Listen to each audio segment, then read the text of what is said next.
There's something magnetic about certain women. You can't quite explain it, but when they walk into a room, the energy shifts. They don't need attention. They command respect. They don't chase love. They attract it effortlessly. And it's not because of how they look, but because of who they are. These women are rare, not because they were born with something special, but because they chose to become it. And that's what I want to talk about today: 5 habits that make a woman truly rare. Rare women don't live for validation. They live for vision. Most people, men and women alike, fall into the trap of wanting to be liked. We adjust our behavior, our opinions, even our dreams, just to fit in. But a rare woman understands something powerful. Approval is temporary. Purpose is eternal. There comes a moment in every person's life when they must decide what matters more: living a life that earns approval or living a life that fulfills purpose. For most people, this decision isn't loud or dramatic. It happens quietly in the everyday choices we make. The job we accept because it looks impressive to others. The relationship we stay in because we fear what people will say if we leave. The dream we put on hold because someone told us it's not practical. Slowly, without realizing it, we start to shape our lives around expectations instead of intention. But a rare kind of woman breaks that pattern. She stops asking, "What will they think of me?" and starts asking, "What do I think of me?" She understands that no amount of external approval can fill the emptiness that comes from betraying yourself. The world will always have opinions. That's its nature. One day you'll be praised, the next you'll be criticized. If your sense of worth depends on that roller coaster, you'll spend your life chasing a moving target that never ends. Choosing purpose over approval is not about rebellion. It's about alignment. It means living in a way that feels honest. It means understanding that your path will look different from everyone else's and being okay with that difference. Some people will misunderstand you. Some will judge you. Some will leave. And that's part of the process. Because purpose is not meant to please everyone. It's meant to fulfill you. Imagine a young woman who always wanted to start her own business. She has the vision, the creativity, the drive. But her family tells her it's risky. Her friends suggest she should play it safe and find a stable job. So she listens to them. She takes the job, earns the paycheck, smiles for the pictures, and every night she feels a quiet ache in her chest. That ache is her purpose calling. It's the part of her that refuses to be silenced. Years later, she might realize that approval never gave her peace, but purpose always could have. The truth is, approval feels good for a moment, but it fades quickly. Purpose, on the other hand, roots itself deep within you. It gives meaning to your failures and direction to your success. When you live for approval, every setback feels like a verdict. When you live for purpose, every setback feels like a lesson. That's the difference. And it's not easy. Living by purpose requires courage. It means saying no when everyone expects you to say yes. It means trusting your gut when logic tells you to follow the crowd. It means accepting that growth often happens in solitude, not applause. The world rarely celebrates you at the beginning of your journey. It celebrates you after you've proven that your path was worth walking. There's something magnetic about people who live this way. They radiate authenticity. They don't need to shout about what they're doing because their actions speak louder than any words could. You can feel it when you're around them. That calm certainty that says, "I know who I am and why I'm here." That's what draws people to them. Ironically, when you stop living for approval, you begin to attract genuine respect. Because people are inspired by conviction, not conformity. Choosing purpose over approval also changes the way you see failure. When you're seeking approval, failure feels like humiliation. But when you're guided by purpose, failure becomes information. It tells you what didn't work so you can get closer to what will. You start to see life as a process of becoming, not a performance to be judged. You become gentler with yourself, more patient, more resilient. And the beautiful thing is, this shift doesn't just transform your own life, it influences everyone around you. When a woman chooses purpose, she gives silent permission for others to do the same. Her courage becomes a mirror that reflects possibility. People begin to see that it's okay to dream differently, to stand alone, to build something meaningful even when no one understands it yet. The world has enough people trying to fit in. What it needs are people brave enough to stand out, not for attention, but for authenticity. Living for approval keeps you small. Living for purpose makes you free. It's not the easier path, but it's the one that lets you look in the mirror and feel proud of the person staring back at you. So ask yourself, whose life are you really living? The one that earns claps from the crowd, or the one that makes your soul feel alive? Because at the end of it all, the noise fades, the applause dies down, the only voice left is your own. And if that voice says, I live true to myself, that's when you know you've lived a rare life. That's the power of choosing purpose over approval. It's not about being perfect, it's about being real. It's about walking through the world with your head high, not because everyone agrees with you, but because you finally agree with yourself. It's easy to react. It's hard to respond. Rare women understand this difference. In a world that glorifies instant replies, online arguments, and emotional explosions, they stand still, grounded and centered. They don't let every comment shake their peace. There's a saying, power is not in reacting. Power is in remaining calm when others lose control. That's emotional discipline.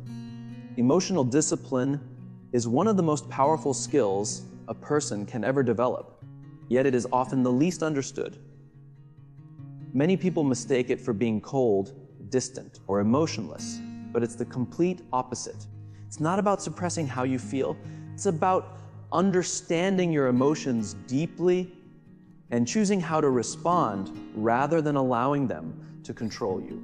It's about mastering the space between what happens and how you react. That space is where wisdom lives, where strength is born, and where rare women stand out from the crowd. In life, emotions are inevitable. Anger, sadness, jealousy, frustration, fear, they visit all of us. But how we handle them defines who we become. Most people react instantly when triggered. Someone says something hurtful and they lash out. Something goes wrong and they crumble. They let the emotion of the moment dictate the direction of their life. A rare woman, however, understands that emotions are powerful messengers, not dictators. She doesn't fight them, but she doesn't obey them either. She listens, learns, and then leads herself with intention. Imagine a woman who walks into a meeting where her ideas are dismissed. She feels that familiar wave of anger and disappointment rise inside her. In that moment, she has two choices. She can snap, raise her voice, and let frustration define her, or she can take a breath, hold her ground calmly, and let her composure speak louder than her words ever could. The first reaction might feel satisfying for a second, but the second builds credibility, respect, and self-trust for a lifetime. That's emotional discipline, the quiet power of staying centered when everything around you tries to pull you off balance. When you master your emotions, you master your direction. Emotions are like the weather, they shift constantly. You can't control when the storm comes, but you can decide whether to stand firm or get swept away. The rare woman chooses to be the calm in the storm. She knows that people who cannot control their emotions will always be controlled by circumstances, while those who can lead not only themselves, but others. Think of leaders, mothers, creators, or friends who make you feel safe, who don't add to the chaos, but bring peace into it. They have learned the art of pausing. They know that silence is not weakness, it's wisdom. They can feel the heat of anger, the pull of fear, the sting of criticism, and still choose their next step instead of reacting impulsively. That's not something they were born with. It's something they built through self-awareness, reflection, and practice. Emotional discipline also means you stop giving people the power to control your mood. You realize that not every comment deserves a reaction. Not every insult needs a defense, and not every misunderstanding requires a fight. You begin to see that protecting your peace is more important than proving your point. When you stop reacting to every little thing, you start to gain incredible freedom. The world loses its grip on your inner state. You start responding with grace instead of resistance. It's important to understand that emotional discipline doesn't mean you never feel pain. You still do. You still cry, you still hurt, you still get disappointed. The difference is you don't let those emotions define your next action. You don't let a bad moment turn into a bad day or a bad day turn into a bad life. You learn to sit with discomfort, to breathe through it, to extract the lesson and move forward. This is strength in its purest form. There's something deeply inspiring about someone who can face chaos and still remain calm. It's not because life is easier for them. It's because they've trained their mind to choose perspective over panic. They understand that reactions create ripple effects. The way you respond to one moment can alter everything that comes after it. So they choose to respond with thoughtfulness, not emotion. They choose to pause before they speak, to breathe before they act, and to think before they decide. Over time, this discipline becomes a quiet superpower. People trust women who can stay composed under pressure. They turn to them in times of uncertainty, not because they have all the answers, but because their presence feels steady. Emotional discipline builds influence, but more than that, it builds peace. It allows you to lead with clarity, to love with maturity, and to live with stability. In relationships, this discipline creates understanding instead of conflict. In work, it turns challenges into opportunities. In personal growth, it transforms pain into progress. When you no longer let emotions control you, you start making decisions from a place of clarity instead of chaos. And that's when your life begins to align with who you truly are, not just how you feel in the moment. It's a daily practice. You don't master emotional discipline overnight. You build it every time you choose not to react immediately. Every time. You breathe through discomfort instead of exploding. Every time you respond with grace instead of anger. Over time, these small choices shape you into someone unshakable. The rare woman who practices emotional discipline walks through life with quiet confidence.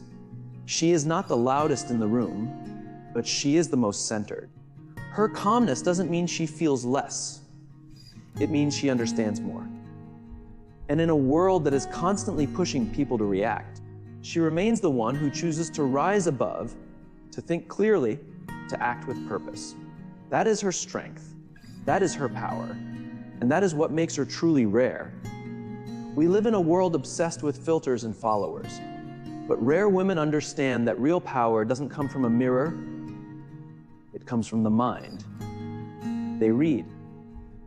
They learn. They listen, they evolve. They know that trends fade, but wisdom compounds.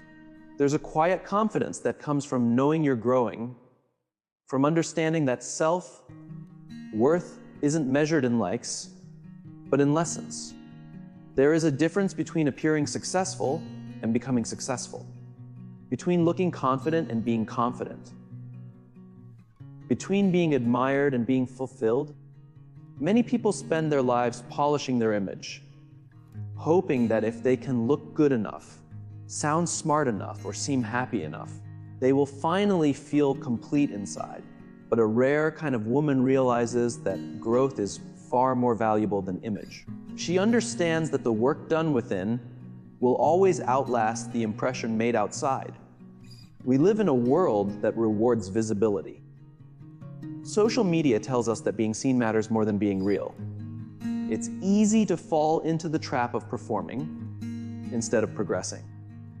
You scroll through endless feeds of perfect smiles, flawless skin, and filtered success stories, and without realizing it, you start measuring your worth against illusions.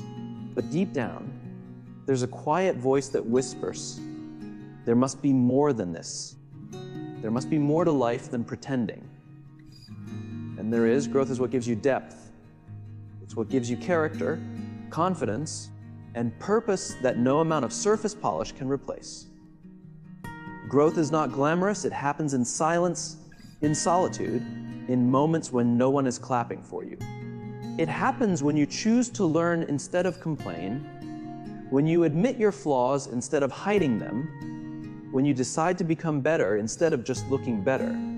Imagine a woman who spends her evenings not comparing herself to others online, but reading, reflecting, and learning something new.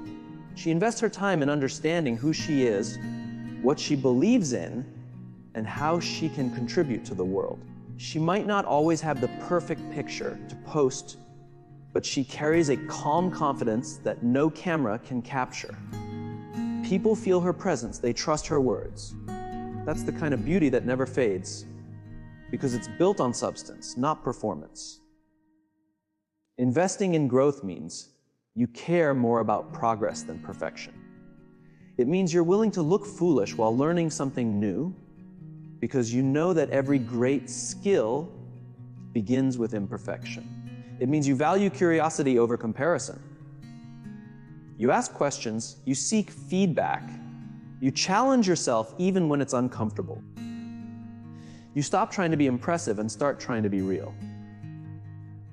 There's something deeply powerful about people who grow quietly. They are not in a rush to prove themselves because they know that truth needs no decoration. They are rooted, grounded, and unshakable, not because they never fall, but because they keep rising. Growth gives you that kind of resilience. It teaches you that failure is not something to be ashamed of, but a necessary part of becoming. Think of a woman who chooses to spend her weekends learning a new skill instead of chasing approval. She takes online courses, reads about leadership, studies communication, or learns about finance. She knows that every bit of knowledge she gains expands her world. She doesn't need validation because her self-worth is built on competence, not compliments. Years later, when the trends change and the noise fades, she stands tall, not because she kept up, but because she grew up. The truth is, image fades. No matter how perfect you look today, it will change. But growth compounds. It becomes part of your character, your mindset, your decisions, your legacy. It's the invisible foundation beneath everything you do. People might not see the hours you spend improving yourself, but they will feel it in the way you speak, lead, love, and live. When you invest in growth, you also begin to attract different things. The right people find you because they recognize depth. Opportunities come because you've prepared for them, not because you've pretended to deserve them. You stop chasing attention and start earning respect. You stop fearing competition because your focus shifts from being better than others to being better than who you were yesterday. Growth also gives you freedom. When your sense of value comes from within, the world loses its power to define you. You no longer need to please everyone or prove yourself constantly. You can walk away from what doesn't align with your purpose because your worth isn't attached to approval anymore. That's the kind of quiet confidence that changes everything. And yes, growth takes time. It's not instant like a post or a photo. It's slow, steady, and often invisible to others. But the transformation it brings is real. It builds wisdom. It strengthens faith. It creates a sense of peace that no image can replicate. When you grow, you stop chasing the spotlight because you realize your light was never meant to be compared. It was meant to guide. The rare woman understands that her outer beauty might open doors, but her inner growth is what keeps them open. She invests in her mind, her heart, and her spirit because she knows that's where true power lies. She's not defined by how many people notice her, but by how deeply she knows herself. At the end of the day, the image you project will fade, but the person you become will stay. The mirror can only reflect what is visible, but growth shapes what is eternal. So nurture that. Choose depth over display, learning over likes, growth over glamour. Because the woman who keeps growing never stops shining, and her light comes from within. Rare women understand that love without respect isn't love at all. They don't beg to be chosen.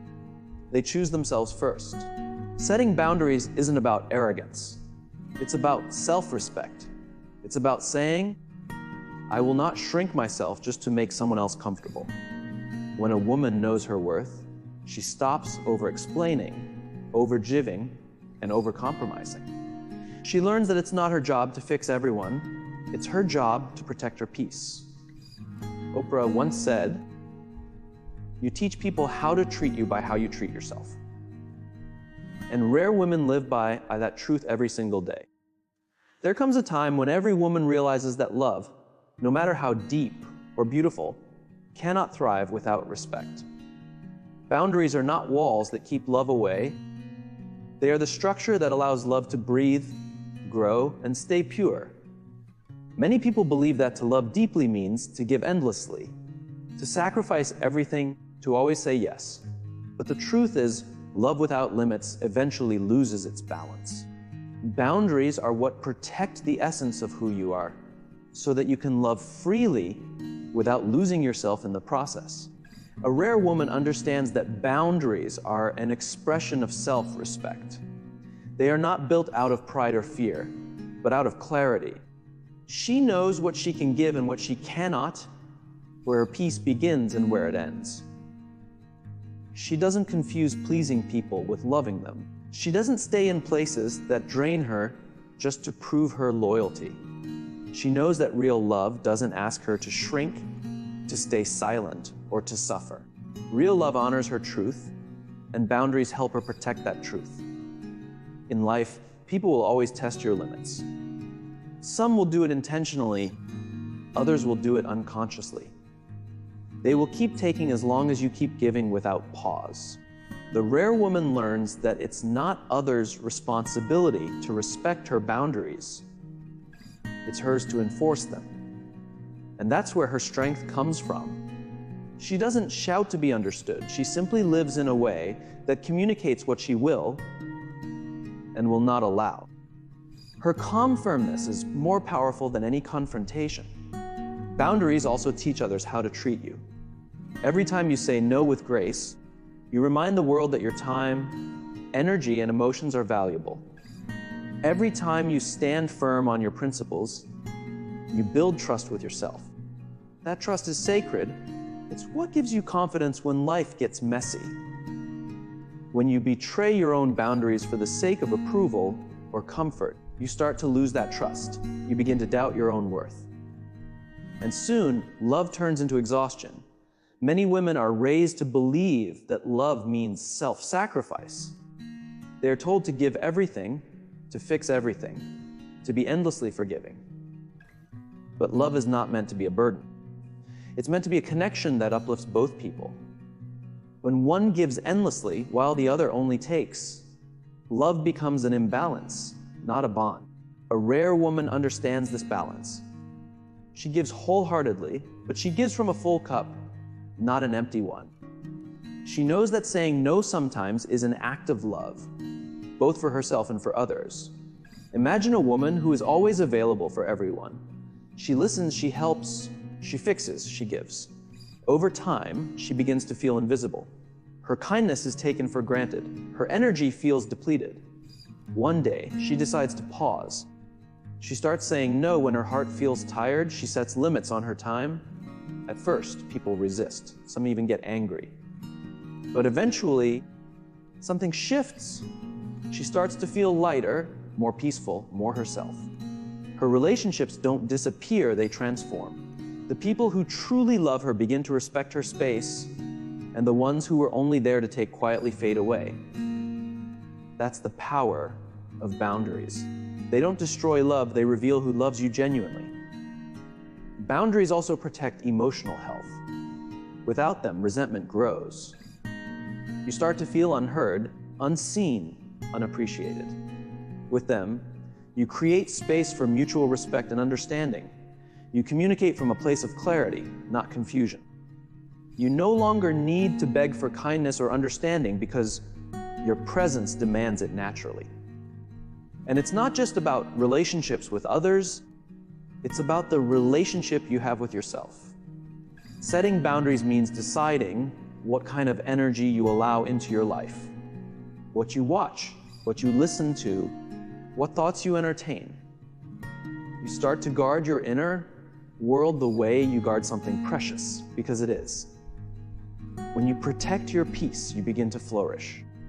You think more clearly, you love more authentically, and you live more intentionally. The rare woman knows that boundaries don't limit her capacity to love. They expand it. Because when she feels safe, respected, and balanced, her love becomes purer, stronger, and more generous. She can give without resentment, forgive without losing herself, and support others without breaking her own spirit. Her boundaries create a foundation of strength that allows her heart to stay open.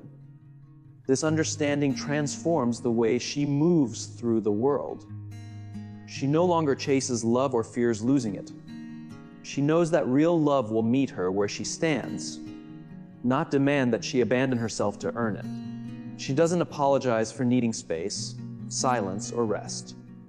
She knows that protecting her peace is an act of self-love, and self-love is the root of every healthy connection she builds. At the end of the day, boundaries are not barriers. They are bridges between two whole people who choose to meet with respect. The rare woman values them as much as love because she understands that one cannot exist without the other. Love gives her heart meaning, boundaries give it strength. Together, they allow her to build relationships that are not based on need, fear, or dependency, but on truth, freedom, and mutual honor. And when she learns to live that way, she doesn't just love others better, she loves herself fully. True power isn't loud, it's gentle. It's not about controlling others, but about uplifting them. Rare women don't compete. They collaborate. They don't criticize. They mentor. They understand that real leadership isn't about being on top. It's about bringing others up with you. You'll notice something beautiful about them. When they win, everyone around them wins too. Because their success isn't born from ego, but from empathy. True leadership is not about being in charge. It's about caring for the people you are responsible for. It's not about controlled dominance or power. It's about influence, service, and empathy. A rare woman understands this deeply. She leads not from her ego, but from her heart. She knows that compassion creates more lasting impact than authority ever could.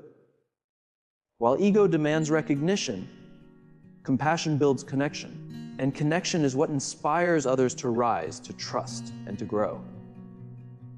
Many people mistake confidence for ego, but they are not the same. Ego says, "Look at me." Confidence says, "I believe in us." Ego divides, compassion unites. Ego leads through fear, compassion leads through understanding. When a woman leads with compassion, she creates an environment where others feel safe to be themselves. They don't fear judgment. They feel encouraged to learn, to contribute, to try again after failure. Compassion doesn't make her weak, it makes her wise. Because she understands that people give their best, not when they're pressured, but when they're valued. Think about the people you've admired the most in your life. It's rarely those who demanded respect. It's those who gave it freely. Those who made you feel seen. Those who believed in your potential even when you doubted it yourself. A compassionate woman carries that energy wherever she goes. In her presence, people breathe easier. They feel that she listens not to reply, but to understand. That she cares not only about results, but about the people creating them. That's the kind of leader who leaves a legacy, not because she shouts the loudest, but because she lifts others quietly. Ego thrives on comparison. It needs to feel better than others to feel good at all. Compassion, on the other hand, finds strength in collaboration. A woman who leads with compassion doesn't see others as threats. She sees them as partners. She celebrates other people's wins because she knows success is not a pie that gets smaller when shared. It's something that multiplies when nurtured. Her joy is not rooted in being above others, but in seeing everyone around her rise together. There's a powerful shift that happens when a woman chooses compassion over ego. She stops needing to prove herself.